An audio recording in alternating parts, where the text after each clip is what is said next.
Spoken English ക്ലാസ്സിൻ്റെ മറ്റൊരു അധ്യായത്തിലേക്ക് സ്വാഗതം. എൻ്റെ പേര് ജസ്റ്റിൻ തോമസ്. ഇന്ന് നമ്മൾ പഠിക്കുന്നത് ഇംഗ്ലീഷിൽ വാർണിങ്സ് എങ്ങനെ കൊടുക്കാം എന്നുള്ളതാണ്. നമ്മൾ സൂചനകൾ കൊടുക്കുമല്ലോ, നീ സൂക്ഷിക്കണം കേട്ടോ, അവിടെ തെന്നലുണ്ട്, അല്ലെങ്കിൽ ശ്രദ്ധിക്കണം, കത്തിക്ക് മൂർച്ചയുണ്ട് എന്നൊക്കെ നമ്മൾ എങ്ങനെ പറയാമെന്നുള്ളതാണ് നമ്മൾ പഠിക്കുന്നത്. നമുക്ക് വളരെയധികം അത്യാവശ്യം വരുന്ന ഒന്നാണ്. അപ്പോൾ നമുക്ക് തീർച്ചയായും ശ്രദ്ധിക്കാം. അതുമായിട്ട് ബി കെയർഫുൾ നമുക്ക് എല്ലാ സ്ഥലങ്ങളിലും ഉപയോഗിക്കാവുന്ന ഒന്നാണ് ബി കെയർഫുൾ. അതായത് ഇപ്പോൾ നിങ്ങൾ കത്തിക്ക് മൂർച്ചയുണ്ട്, അല്ലെങ്കിൽ ശ്രദ്ധിക്കണം, നീ വീഴും എന്നൊക്കെ പറയാനതിന് മുമ്പ് നമുക്ക് എന്ത് പറയാം? ബി കെയർഫുൾ എന്ന് പറയാം. ഓക്കെ. അല്ലെങ്കിൽ മറ്റൊന്നാണ് ലുക്ക് ഔട്ട്. ലുക്ക് ഔട്ട് എന്ന് പറഞ്ഞാലും ശ്രദ്ധിക്കുക, സൂക്ഷിക്കുക എന്നുള്ള അർത്ഥം. മറ്റൊന്നാണ് വാച്ച് ഔട്ട്. ഈ വിദേശികൾ വളരെയധികം ഉപയോഗിക്കുന്ന ഒന്നാണ് വാച്ച് ഔട്ട്. അതായത് നമ്മളിപ്പോൾ എവിടെയെങ്കിലും നിൽക്കുകയാണ്, നിങ്ങൾ ശ്രദ്ധിക്കണം. ഇപ്പോൾ ഒരു സൈക്കിൾ വരികയാണ്, അപ്പോൾ നമ്മളോട് പറയണം വാച്ച് ഔട്ട് എന്ന് അവർ പറയും, അവർക്ക് വിളിച്ച് പറയും. അതിൻ്റെ അർത്ഥം എന്താണ്? അതായത് നിങ്ങൾ സൂക്ഷിക്കുക, ശ്രദ്ധിക്കുക എന്നൊക്കെയാണ്. മറ്റൊന്ന് watch your steps. Watch your steps എന്ന് പറഞ്ഞാൽ നിൻ്റെ കാലടികൾ ശ്രദ്ധിക്കുക എന്ന് പറഞ്ഞാൽ എന്താണ്? അതായത് തെന്നലുണ്ടായിരിക്കാം, അല്ലെങ്കിൽ തെന്നി വീഴുമായിരിക്കാം എന്നൊക്കെയാണ്. നീ ശ്രദ്ധിക്കുക, നീ നടക്കുമ്പോൾ ശ്രദ്ധിക്കുക എന്ന് നമ്മൾ പറയത്തില്ലേ, അതാണ് അവിടെ ഉദ്ദേശിക്കുന്നത്. പിന്നെ മറ്റൊന്ന് ഡോണ്ട് ഫോൾ, വീഴരുത് എന്നൊക്കെ. അല്ലെങ്കിൽ stay back, stay away. Stay away എന്ന് പറഞ്ഞാൽ മാറി നിൽക്കുക. ഇപ്പോൾ നമ്മൾ പല സാഹചര്യങ്ങളിൽ ഇത് ഉപയോഗിക്കാറുണ്ട്. സ്റ്റേ അവേ ഫ്രം ഹിം, അല്ലെങ്കിൽ സ്റ്റേ അവേ എന്ന് പറഞ്ഞാൽ ജസ്റ്റ് മാറി നിൽക്കുക. എപ്പോഴും തീയെല്ലാം കത്തുന്നു, അപ്പോൾ സ്റ്റേ അവേ എന്ന് പറഞ്ഞാൽ മാറി നിൽക്കുക എന്നുള്ളതാണ് എൻ്റെ അർത്ഥം. അല്ലെങ്കിൽ ഇപ്പോൾ തിരമാലയുണ്ട്, സ്റ്റേ അവേ എന്ന് പറഞ്ഞാൽ മാറി നിൽക്കുക എന്നാണ് എൻ്റെ അർത്ഥം. ഓക്കെ. മറ്റൊന്ന് ഹെഡ്സ് അപ്പ്. ഹെഡ്സ് അപ്പ് എന്ന് സാധാരണ ഇവർ ഉപയോഗിക്കുന്നത് കളിക്കുന്ന സമയത്ത് ഈ ബോളൊക്കെ വരുമ്പോഴാണ് ശ്രദ്ധിക്കുന്നത്. തല ഉയർത്തി നോക്കുക എന്നാണ് എൻ്റെ അർത്ഥം. സാധാരണ ഇവർ കളികളൊക്കെ കളിക്കുമ്പോഴൊക്കെയാണ് സാധാരണ ഇത് ഉപയോഗിക്കുന്നത്. മറ്റൊന്നാണ് പേ അറ്റൻഷൻ. പേ അറ്റൻഷൻ എന്ന് പറഞ്ഞാലും ശ്രദ്ധിക്കുക എന്നുള്ളതാണ്. അല്ലെങ്കിൽ ബി കെയർഫുൾ എന്ന്. ഇപ്പോൾ ഈ പറഞ്ഞതെല്ലാം അങ്ങനത്തെ ഒരു അർത്ഥത്തിൽ വരുന്നത് തന്നെയാണ്. അപ്പം നമ്മളോട് ഒരാൾ പറയാണ് ബി കെയർഫുൾ എന്ന് പറഞ്ഞാൽ നമ്മൾ ചോദിക്കില്ല എന്നാ കാരണം, എന്നാ വിഷയം നമ്മൾ ചോദിക്കത്തില്ലേ. അപ്പോൾ അതാണ് നമ്മൾ പഠിക്കുന്നത്. ശ്രദ്ധിക്കുക, എന്താണ് പ്രശ്നം, അല്ലെങ്കിൽ എന്താ വിഷയം എന്ന് ചോദിക്കുന്നത്. What's wrong, what is wrong എന്നുള്ളതാണ്. What's wrong, what's wrong. Okay. What's a matter. What's a matter എന്ന് പറഞ്ഞാൽ വാട്ട് ഈസ് ദ മാറ്റർ, എന്താണ് വിഷയം, അല്ലെങ്കിൽ എന്താണ് പ്രശ്നം എന്നുള്ളതാണ്. എല്ലായിടത്തും അതിനാണ്. അല്ലെങ്കിൽ എന്താ വിഷയം. വാട്ട്സ് റോങ് എന്ന് പറഞ്ഞാൽ എന്താണ് തെറ്റായിട്ടിരിക്കുന്നത്, അല്ലെങ്കിൽ എന്താണ് വിഷയം എന്നുള്ളതിനാണ് അവിടെ ഉദ്ദേശിക്കുന്നത്. ഓക്കെ. വാട്ട് ഹാപ്പൻഡ്, എന്നാ പറ്റി, അല്ലെങ്കിൽ എന്ത് സംഭവിച്ചു എന്നൊക്കെ ചോദിത്തില്ലേ. മറ്റൊന്നാണ് വൈ, എന്നാ വിഷയം. വൈ, എന്തുകൊണ്ട് എന്നുള്ളതാണ് വൈ. മറ്റൊന്നാണ് വൈ നോട്ട്. വൈ നോട്ട് എന്ന് പറഞ്ഞാൽ എന്തുകൊണ്ട് പാടില്ല. നമ്മളിപ്പോൾ പറയുകയാണ് അതിൽ തുടരുത് കേട്ടോ എന്ന് പറഞ്ഞാൽ നമ്മൾ ചോദിക്കില്ല എന്നാ തൊട്ടാൽ എന്താണ് വിഷയം. അത് തന്നെയാണ് വൈ നോട്ട്, അല്ലെങ്കിൽ എന്തുകൊണ്ട് പാടില്ല എന്നുള്ളത്. ഓക്കെ. വാട്ട് ഈസ് ഇറ്റ്, എന്താണ് അത്, എന്താണത്. അല്ലെങ്കിൽ വാട്ട് വാസ് ഇറ്റ്, എന്തായിരുന്നു അത്. അപ്പോൾ നമ്മളൊരു വാർണിംഗ് കൊടുത്തു, അപ്പോൾ ഹെഡ്സ് അപ്പ് എന്ന് പറഞ്ഞു, അപ്പോൾ നോക്കി ഒന്നും കണ്ടില്ല. വാട്ട് വാസ് ഇറ്റ് എന്ന് പറഞ്ഞാൽ അപ്പോൾ നമ്മൾ പറയണ there was a ball എന്ന് പറഞ്ഞാൽ ഒരു ബോൾ ഉണ്ടായിരുന്നു എന്ന് പറഞ്ഞാൽ. ഇപ്പോൾ there was a ball എന്ന് പറഞ്ഞാൽ അവിടെ ഒരു ബോൾ ഉണ്ടായിരുന്നില്ല. അപ്പോൾ അതായത് ഉദ്ദേശിക്കുന്നതെന്ന് പറഞ്ഞാൽ ഒരു ബോൾ വരുന്നുണ്ടായിരുന്നു എന്നൊക്കെയാണ് അതിൻ്റെ അകത്ത് ഉദ്ദേശിക്കുന്നത്. നമ്മൾ ശ്രദ്ധിക്കുക, സംസാര ഭാഷയാണ്. അതിനകത്ത് ഒരുപാട് അങ്ങോട്ട് എക്സ്പ്ലെയിൻ ചെയ്യത്തില്ല. അതും പ്രത്യേകം ശ്രദ്ധിക്കുക. നമ്മളും അങ്ങനെ ചെയ്യേണ്ട ആവശ്യമില്ല. നമ്മൾ മലയാളത്തിൽ പറയത്തില്ല, ശ്രദ്ധിക്കുക എന്തായിരുന്നു എന്ന് പറഞ്ഞാൽ അതിൻ്റെ ഒരു ബോൾ വരുന്നുണ്ടായിരുന്നു, അല്ലെങ്കിൽ ബോൾ എന്നങ്ങനെ പറഞ്ഞാൽ മതിയല്ലോ. അപ്പോൾ അതുപോലെ തന്നെയാണ് ഇംഗ്ലീഷിലും. അവർ ഒത്തിരി അങ്ങോട്ട് എക്സ്പ്ലെയിൻ ചെയ്യത്തില്ല. നമ്മളും അങ്ങനെ ചെയ്യാതിരിക്കുക. ഇനി അപ്പോഴേ എന്താണ് വിഷയം എന്ന് ചോദിച്ചു കഴിഞ്ഞാൽ ഇറ്റ്സ് ഹോട്ട്. ഇറ്റ്സ് ഹോട്ട് എന്ന് പറഞ്ഞാൽ ഇത് വളരെ ചൂടായിട്ടിരിക്കുകയാണ്. അല്ലെങ്കിൽ ദേ ആർ ഹോട്ട് എന്ന് പറഞ്ഞാൽ അത് കുറച്ച് പൊറോട്ടയൊക്കെ ഇരിക്കുകയാണ്. അപ്പോൾ ദേ ആർ ഹോട്ട് എന്ന് പറഞ്ഞാൽ ആ പൊറോട്ടയൊക്കെ ചൂടാണെന്നാണ് എൻ്റെ അർത്ഥം. Okay. It's sharp. It's sharp എന്ന് പറഞ്ഞാൽ മൂർച്ചയുള്ള, സാധാരണ കത്തിയൊക്കെയാണ് സാധാരണ ഉപയോഗിക്കുന്നത്. It's sharp. It's slippery. It's slippery എന്ന് പറഞ്ഞാൽ തെന്നലുണ്ട് എന്നാണ് എൻ്റെ അർത്ഥം. Okay. It's on. It's on എന്ന് പറഞ്ഞാൽ ഉദാഹരണം പറയുകയാണ്, തേപ്പൂട്ടിയുടെ കാര്യം പറയുകയാണ്. ഓക്കെ. അയൺ ബോക്സ് അല്ലേ, അത് ഓൺ ആണ് എന്നിങ്ങനെ പറയും എന്നുള്ളതാണ്. It's on. ഓക്കെ. അപ്പോഴേ നിങ്ങൾക്ക് ചിലപ്പോൾ സംശയം ഉണ്ടായിരിക്കും, ഇപ്പോഴും ഞാൻ ഈ പറയുന്ന അൺബോക്സ് എന്നൊക്കെ ഞാൻ പറഞ്ഞു അല്ലേ, അല്ലെങ്കിൽ അയൺ എന്ന് അവർ പറയാറുണ്ട്, തേപ്പ് പൊട്ടിക്കുക. ഇതൊക്കെ നമ്മൾ വിശദമായിട്ട് നമ്മൾ 96 മുതൽ 110 വരെയുള്ള ചാപ്റ്ററുകൾ നമ്മൾ പഠിച്ചാണ്. ശ്രദ്ധിക്കുക, അതൊരു പിക്ചർ ഡിക്ഷണറിയാണ്. അപ്പോൾ നിങ്ങൾക്ക് പടങ്ങളും ഉണ്ട്, അത് നിങ്ങൾ തീർച്ചയായിട്ടും അത് കാണേണ്ടതാണ്. അതുപോലെ തന്നെ നിങ്ങളോട് ഞാൻ റിക്വസ്റ്റ് ചെയ്യുന്നൊരു കാര്യം, നിങ്ങൾക്ക് എൻ്റെ ചാപ്റ്ററുകൾ എല്ലാ ചാപ്റ്ററും നിങ്ങൾ കാണുമ്പോഴും നിങ്ങൾ ഒന്നെങ്കിൽ അത് ലൈക്ക് ചെയ്യുക, അല്ലെങ്കിൽ ഡിസ്ലൈക്ക് ചെയ്യുക. നിങ്ങൾ ഒന്നും ചെയ്യാതെ പോകരുത്. അതായത് നിങ്ങൾക്ക് ഇഷ്ടപ്പെട്ടെങ്കിൽ നിങ്ങൾ ലൈക്ക് ചെയ്യുക, ഇഷ്ടപ്പെട്ടില്ലെങ്കിൽ ധൈര്യമായിട്ട് നിങ്ങൾ ഡിസ്ലൈക്ക് ചെയ്യുക. അതുപോലെ തന്നെ സബ്സ്ക്രൈബ് ചെയ്യാൻ മറക്കരുത്. താഴെ സബ്സ്ക്രിപ്ഷൻ ബട്ടൺ ഉണ്ട്. അതുപോലെ തന്നെ ബെല്ലിലും ഒന്ന് അടിക്കുക.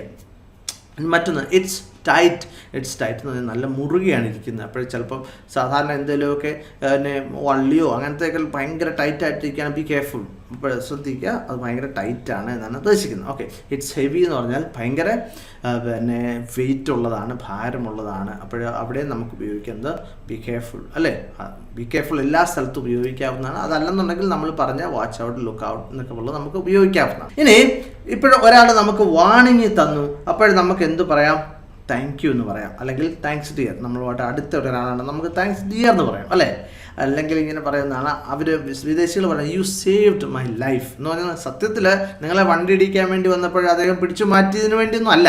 ഇപ്പം ചെറിയ കാര്യമാണെങ്കിൽ പോലും അവർ സാധാരണ അങ്ങനെ പറയാറുണ്ട്, യു സേവ്ഡ് മൈ ലൈഫ് എന്നുള്ളത് പറയാറുണ്ട്. അല്ലെങ്കിൽ thanks for the warning. Okay, warning തന്നതിന് നന്ദി എന്നുള്ള. ഓക്കെ, വാണിംഗ് എന്നാണ് പറയുന്നത്, വാർണിംഗ് എന്നല്ല പറയുന്നത്. അപ്പോൾ ശ്രദ്ധിക്കുക. ഇനിയിപ്പോൾ നമുക്ക് ചില ഉദാഹരണങ്ങൾ ശ്രദ്ധിക്കാം. ബി കെയർഫുൾ, ഇറ്റ്സ് ഷാർപ്പ് എന്ന് പറഞ്ഞാൽ ഒരു കത്തി കൊടുത്തിട്ട് വേണം നീ ശ്രദ്ധിക്കുക, ഇതിന് മൂർച്ചയുണ്ട് എന്നാണ്. അല്ലെങ്കിൽ watch out, the tea is hot എന്ന് പറഞ്ഞാൽ, ഇപ്പോൾ വാച്ച് ഔട്ട് എന്ന് പറഞ്ഞാൽ അവിടെ അത് തന്നെയാണ്, ശ്രദ്ധിക്കുക എന്നുള്ളതാണ് അതിൻ്റെ അർത്ഥം. Okay, watch out, the tea is hot. അപ്പോൾ ഒരു കപ്പ് ചായ എന്നിട്ട് പറയാൻ ദ ടീ ഈസ് ഹോട്ട് എന്ന് പറഞ്ഞാൽ നല്ല ചൂടുണ്ടെന്നുള്ളതാണ്. Okay, traffic is heavy. Okay എന്ന് പറഞ്ഞാൽ ഭയങ്കര ട്രാഫിക്കാണ്. സ്ലോ ഡൗൺ എന്ന് പറഞ്ഞാൽ സ്പീഡ് കുറയ്ക്കുക. ഓക്കെ, വാച്ച് യുവർ സ്റ്റെപ്പ് എന്ന് പറഞ്ഞാൽ നീ ശ്രദ്ധിക്കുക, നടക്കുമ്പോൾ ശ്രദ്ധിക്കുക. It's slippery. Okay, watch your steps, it's slippery എന്ന് പറഞ്ഞാൽ ശ്രദ്ധിക്കുക, ഭയങ്കര തെന്നലുണ്ടായതാണ്. അപ്പോൾ നമുക്കിവിടെ ചെറിയൊരു സംഭാഷണം ശ്രദ്ധിക്കാം. ഇപ്പോൾ ഞാനും എൻ്റെ സുഹൃത്തും കൂടെ കാറിൽ പോയി, ഞാനോട് പറയുന്നത് സ്ലോ ഡൗൺ. അപ്പോൾ അവനോട് ഇരിക്കുകയാണ്, വാട്ട്സ് റോങ്, എന്നാ വിഷയം എന്ന് ഞാൻ പറയുന്നത്, ആൻ ആംബുലൻസ്. ഓക്കെ, അപ്പോൾ ആൻ ആംബുലൻസ് ഈസ് കമ്മിങ് എന്ന് പറഞ്ഞില്ല, അതിൻ്റെ ആവശ്യമില്ല, കാരണം ജസ്റ്റ് അത് ഞാൻ പറഞ്ഞില്ലേ. അപ്പോൾ ആൻ ആംബുലൻസ് എന്ന് പറഞ്ഞാൽ അപ്പോൾ അദ്ദേഹം പറയണം ഓക്കെ താങ്ക് യു. ഓക്കെ, ഇനി മറ്റൊരു സംഭാഷണം. അപ്പോൾ എൻ്റെ ഒരു സുഹൃത്തിൻ്റെ വീട്ടിൽ പോയി, അപ്പോൾ അവനെ ഒരുപാട് പൊറോട്ടയൊക്കെ അടിച്ചു വെച്ചിരിക്കുകയാണ്. അപ്പോൾ ഞാൻ ചോദിക്കുകയാണ്, ഓ ഐ ലവ് പൊറോട്ട എന്ന് പറഞ്ഞാൽ എനിക്ക് പൊറോട്ട ഭയങ്കര ഇഷ്ടമാണ്. ഓക്കെ, അന്നേരം അവൻ പറയണേ പ്ലീസ് ഡോണ്ട് ടച്ച്. ഓക്കെ, അത് തുടരുത്. അപ്പോൾ ഞാൻ ചോദിക്കുക എന്തുകൊണ്ട് പാടില്ല, വൈ നോട്ട്? അന്നേരം അവൻ പറയണേ ദേ ആർ ഹോട്ട് എന്ന് പറഞ്ഞാൽ അത് ഭയങ്കര ചൂടുള്ളതാണ്, അതുകൊണ്ട് തുടരുത്, കൈ പൊള്ളൂ എന്നാണ്. ഇപ്പോൾ അങ്ങ് അടിച്ച് വെച്ചതേ ഉള്ളൂ. ഓക്കെ, എന്നാൽ ഞാൻ പറഞ്ഞു okay thanks for the warning. Okay എന്ന് പറഞ്ഞാൽ നന്ദി അല്ലേ. ഇനിയിപ്പോൾ നമ്മൾ ഇവിടെ എന്താണ് ചെയ്യാൻ പോകുന്നത് ചോദിച്ചാൽ, ഞാൻ കുറച്ച് സെൻറ്റൻസ് മലയാളത്തിൽ എഴുതി, നിങ്ങൾ അതിൻ്റെ ഇംഗ്ലീഷ് പറയുക, അതുപോലെ തന്നെ ഉറക്കെ പറയുക. ഓക്കെ, തല ഉയർത്തി നോക്കുക. Heads up, correct. നോക്കി നടക്കുക, നല്ല തെന്നലുണ്ട്. Watch your steps, it's slippery അല്ലേ. അതിൽ തുടരുത്, ഭയങ്കര ചൂടാണ്. Please don't touch that, it's too hot. Okay, ഭയങ്കര ചൂടാണ്. നമ്മളിപ്പോൾ എന്തെങ്കിലും ഒന്നെങ്കിൽ വെരി ഹോട്ട് എന്ന് പറയാം, അല്ലെങ്കിൽ ടു ഹോട്ട്. സാധാരണ ടു ആണ് ഉപയോഗിക്കുന്നത്, TOO എന്ന് പറഞ്ഞാൽ വെരി എന്നതിനാണ് അതിൻ്റെ അർത്ഥം. ഓക്കെ, സൂക്ഷിക്കുക, കത്തിക്ക് നല്ല മൂർച്ചയുണ്ട്. അപ്പം എങ്ങനെ പറയും? Correct. Be careful, it's sharp. മാറി നിൽക്കുക, സ്റ്റേ ബാക്ക് അല്ലെങ്കിൽ സ്റ്റേ അവേ എന്ന് പറയാം. ഇനിയിപ്പോൾ സാധാരണ പൊതുസ്ഥലത്തുള്ള വാണിങ്ങൾ എന്തൊക്കെയാണെന്നുള്ളതാണ് നമ്മൾ നോക്കുന്നത്. അപ്പോൾ നമ്മൾ സാധാരണ കണ്ടിട്ടുണ്ട് സൈൻ ബോർഡൊക്കെ വെച്ചിട്ട് ഇങ്ങനെ പൊതുസ്ഥലത്ത് വാണിങ് കൊടുക്കാറുണ്ട്.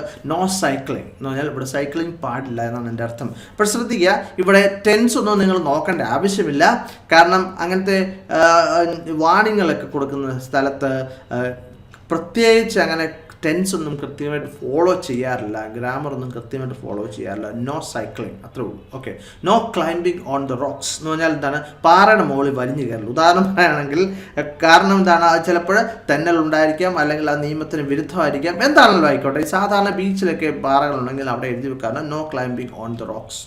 Okay, no unauthorised vehicles. Okay എന്ന് പറഞ്ഞാൽ എന്താണ്, അൺഓതറൈസ്ഡ് ആയിട്ടുള്ള, അതായത് പിന്നെ ഉദാഹരണം പറയുകയാണെങ്കിൽ പിന്നെ ഒരു ഓഫീസാണ്, അവിടെ മറ്റ് വാഹനങ്ങൾ പാർക്ക് ചെയ്യാൻ പാടില്ല എന്ന് എഴുതിയിട്ടില്ല, അത് തന്നെയാണ് ഇവിടെ ഈ പറഞ്ഞിരിക്കുന്നത്. ഓക്കെ, ഇനി മറ്റൊന്ന് caution, slippery surface. Okay, caution എന്ന് പറഞ്ഞാലും ശ്രദ്ധിക്കുക എന്നുള്ളതാണ് എൻ്റെ അർത്ഥം. സ്ലിപ്പറി സർഫസ് എന്ന് പറഞ്ഞാൽ തെന്നലുള്ള നിലമാണ്, അതുകൊണ്ട് ശ്രദ്ധിക്കുക എന്നാണ് എൻ്റെ അർത്ഥം. ഓക്കെ, ഇനി മറ്റൊന്ന് ഡേഞ്ചർ, സ്ട്രോങ് കറണ്ട്സ്. ഓക്കെ, സാധാരണ ഇത് കടലിൻ്റെ ബീച്ചിലൊക്കെയാണ് എഴുതി വെക്കുന്നത്. ഡേഞ്ചർ എന്ന് പറഞ്ഞാൽ അപകട സാധ്യതയുണ്ട്. സ്ട്രോങ് കറണ്ട്സ് എന്ന് പറഞ്ഞാൽ, കറണ്ട് എന്ന് പറഞ്ഞാൽ തിരമാല, അടിയൊഴുക്ക് എന്നൊക്കെ പറയാറില്ലേ.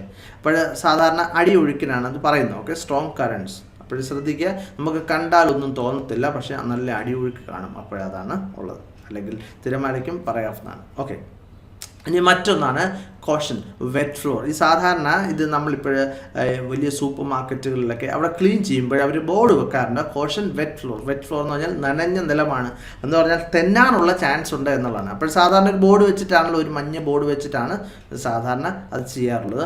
അപ്പോൾ ബിവെയർ ഓഫ് ദ ഡോഗ്. അപ്പോൾ സാധാരണ നമുക്ക് എന്താണ്, നമ്മൾ ഗേറ്റിലൊക്കെ സാധാരണ എഴുതി വെച്ചിട്ടുണ്ട് ബിവെയർ എന്ന് പറഞ്ഞാൽ ശ്രദ്ധിക്കുക, beware of the dog. Okay, അവിടെ ഒരു പട്ടിയുണ്ട്, അവിടെ നിങ്ങൾ ശ്രദ്ധിക്കണം എന്നാണ് എഴുതി വെച്ചിരിക്കുന്നത്. ഓക്കെ, അപ്പോൾ ഞാൻ പറഞ്ഞതുപോലെ തന്നെ നിങ്ങൾക്ക് ഇത് ഇഷ്ടപ്പെട്ടെങ്കിൽ നിങ്ങൾ ലൈക്ക് ചെയ്യുക, ഇഷ്ടപ്പെട്ടില്ലെങ്കിൽ തീർച്ചയായിട്ടും നിങ്ങൾ ഡിസ്ലൈക്ക് ചെയ്യുക. അതുപോലെ തന്നെ നിങ്ങൾ കുറഞ്ഞ 5 പേർക്ക് ഇത് എൻ്റെ ഈ ചാപ്റ്റർ ഒന്ന് ഷെയർ ചെയ്ത് നിങ്ങൾ സഹായിക്കുക. അത് വലിയ ഉപകാരമായിരിക്കാം. കാരണം എന്താണെന്ന് ചോദിച്ചാൽ ഞാൻ ഒരുപാട് മണിക്കൂറൊക്കെ വർക്ക് ചെയ്താണ് സാധാരണ ഇത് ഉണ്ടാക്കുന്നത്. അപ്പോൾ നിങ്ങൾക്ക് പറ്റുമെന്നുണ്ടെങ്കിൽ മാത്രം ഇത് നിങ്ങളുടെ സുഹൃത്തുക്കൾക്ക് ഷെയർ ചെയ്യുക. അതുപോലെ തന്നെ ആദ്യം മുതലുള്ള പാഠം കാണാൻ വേണ്ടി ഈ ലിങ്കിൽ ക്ലിക്ക് ചെയ്യുക. അതുപോലെ തന്നെ സൗജന്യമായിട്ട് സബ്സ്ക്രൈബ് ചെയ്യാൻ വേണ്ടി ഈ ലിങ്കിൽ ക്ലിക്ക് ചെയ്യുക. മറ്റൊരു വീഡിയോ ആയിട്ട് വീണ്ടും കാണാം. Thank you very much for watching and God bless you.